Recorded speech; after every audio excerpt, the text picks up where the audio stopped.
শবে বরাতের রোজা কয়টা রোজা রাখতে হবে এবং হাদিসের মধ্যে রোজা রাখার ব্যাপারে কি আলোচনা হয়েছে সেটা একটু আপনারা ভালো করে শুনে নিন। ইবনে মাজাহ শরীফের একটি হাদিসের মধ্যে বর্ণিত আছে, কুমু লাইলাহা ওয়াসুমু নাহারাহা। এর অর্থ হইল যে তোমরা এই শবে বরাতের রাতের মধ্যে আল্লাহর ইবাদত করো এবং তার দিনের মধ্যে রোজা রাখো। এই জন্য ইবনে মাজাহ শরীফের হাদিস অনুযায়ী আমাদের রাতের মধ্যে ইবাদত করতে হবে এবং দিনের মধ্যে রোজা রাখতে হবে। তবে মনে রাখতে হবে রোজা কিন্তু একটাই রাখতে হবে, একটার বেশি নয়। আর এই রোজাটা রাখা এটা কোনো ওয়াজিব নয় বা কোনো ফরজ নয়, বরং এটা মুস্তাহাব রোজা। যদি কোনো মানুষ এই রোজাটা রাখে তাহলে এর সওয়াব পাবে, আর যদি কোনো মানুষ এই রোজা না রাখে তাহলে সে সওয়াব পাবে না, কোনো গুনাহও কিন্তু হবে না। শবে বরাতের রাতের মধ্যে আমরা কি ইবাদত করব এই বিষয়ে কিছু আলোচনা ভালো করে মনে রাখেন।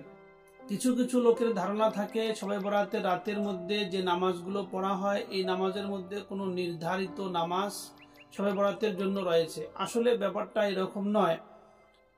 শবে বরাতের রাতের জন্য কোনো নির্ধারিত নামাজ নেই, বরং শবে বরাতের রাতের মধ্যে শুধুমাত্র নফল ইবাদত করতে হবে। আর এই ইবাদতগুলো যেরকম ভাবে আমরা সারা বৎসর ইবাদত করে থাকি ওইভাবেই ইবাদত করতে হবে। এর জন্য কোনো বিশেষ নামাজ, বিশেষ কোনো সূরা দিয়ে, বিশেষ করে আমাদের এলাকার মধ্যে এরকম চলে যে এই রাতের মধ্যে যে নামাজ পড়ে, অনেক সময় মা বোনদের মধ্যে বিশেষ করে এই ভুলটা থাকে যে শবে বরাতের নামাজ আছে 12 রাকাত বা শবে বরাতের নামাজ আছে 8 রাকাত, যে নামাজের মধ্যে সূরা ফাতিহা একবার এবং প্রথম রাকাতের মধ্যে 3 বার সূরা ইখলাস, কুল হু সূরা 3 বার, পরের রাকাতের মধ্যে আবার কুল হু সূরা 3 বার, এইভাবে সূরা নির্ধারিত করে যে নামাজ পড়া হয় এটা কোনো হাদিসের মধ্যে নেই। এইভাবে যদি কোনো আমরা নামাজ পড়ি তাহলে এটা নামাজ বেদাত হবে। এই জন্য আমরা এই ভুলগুলো থেকে অবশ্যই সরিয়ে থাকবো ইনশাআল্লাহ। দ্বিতীয় কথা হলো শবে বরাতের রাতের মধ্যে আমরা আসলে কি ইবাদত করব সেটা আমাদের ভালো করে জেনে রাখা দরকার। একই ও বেশি বেশি করে আমরা নফল নামাজ পড়বো, শবে বরাতের রাতের মধ্যে আমরা জিকির আজকার করব, শবে বরাতের রাতের মধ্যে বেশি করে কোরআন তেলাওয়াত করব, শবে বরাতের রাতের মধ্যে ঠিক তাহাজ্জুদের নামাজ যেভাবে আমরা আগে পড়ি ঠিক ওইভাবে তাহাজ্জুদের নামাজ পড়ব এবং অন্যান্য আল্লাহ রাব্বুল আলামিনের ইবাদতের মধ্যে ওই রাতটাকে আমরা বেশি বেশি করে রাতটা জাগ্রত করব এবং আল্লাহর ইবাদত করব। তবে মনে রাখতে হবে আমাদের এলাকায় বিশেষ করে এরকম হয়ে থাকে যে আমরা সারা রাত ধরে জেগে থাকি। আসলে ব্যাপারটা এরকম সারা রাত জাগতে হবে এরকম কোনো কিছু নয়, সারা রাত জাগার কোনো নিয়ম নেই।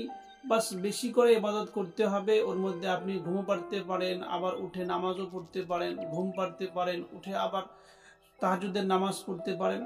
অন্যান্য রাতের থেকে বেশি করে ইবাদত করতে হবে, যেহেতু এই রাতটা হলো ফজিলতপূর্ণ রাত।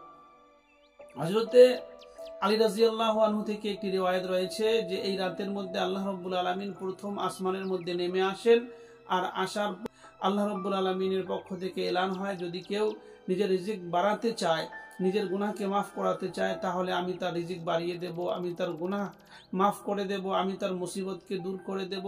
এরকম একটা সাধারণ মাফি বা ক্ষমার একটা এলান হয়ে থাকে। বাস এই যে ফজিলতপূর্ণ রাত, এর মধ্যে আল্লাহ রাব্বুল আলামিন মানুষের গুনাহকে মাফ করে, বেশি বেশি করে মানুষের বালা মুসিবতকে দূর করে, এই রাতের মধ্যে বেশি বেশি করে মানুষের কাছ থেকে তার গুনাহকে ধুয়ে মুছে পরিষ্কার করে দেয়। তো এই যে বিষয়গুলো এখানে আল্লাহ রাব্বুল আলামিনের একটা আম মাফি এবং সবাইকে সবার বালা মুসিবত দূর করে একটা এলান হয়। এটা একটা ফজিলতপূর্ণ রাত। এই জন্য এই রাতের মধ্যে আমরা অবশ্যই বেশি করে ইবাদত করব। আর এই রাত জাগ্রত করার পরে মনে করেন এই যে এবার যে শবে বরাত হবে সেটা হইলো শবে বরাতের রাত হবে শাবান মাসের 14 দিন যাওয়ার পরে 15 যে রাতটা পড়বে আগামী রবিবার দিনগত রাত্রেবেলা পড়বে। এই রাতের মধ্যে আমরা বেশি করে ইবাদত করব, আল্লাহর কাছে দোয়া ইস্তেগফার করব, নিজের গুনাহের মাফি চাইব, আল্লাহ রাব্বুল আলামিন যেন মাফ করে দেয়। আর যে সমস্ত খারাপ এর মধ্যে বেদাতি রসুম রসম রেওয়াজ বা বেদাতি নিয়ম কানুন রয়েছে সেগুলো থেকে আমরা বেঁচে থাকবো, তাহলে আল্লাহ রাব্বুল আলামিন অবশ্যই আমাদের গুনাহকে মাফ করবেন এবং আমাদেরকে সঠিক পথের মধ্যে চালাবেন।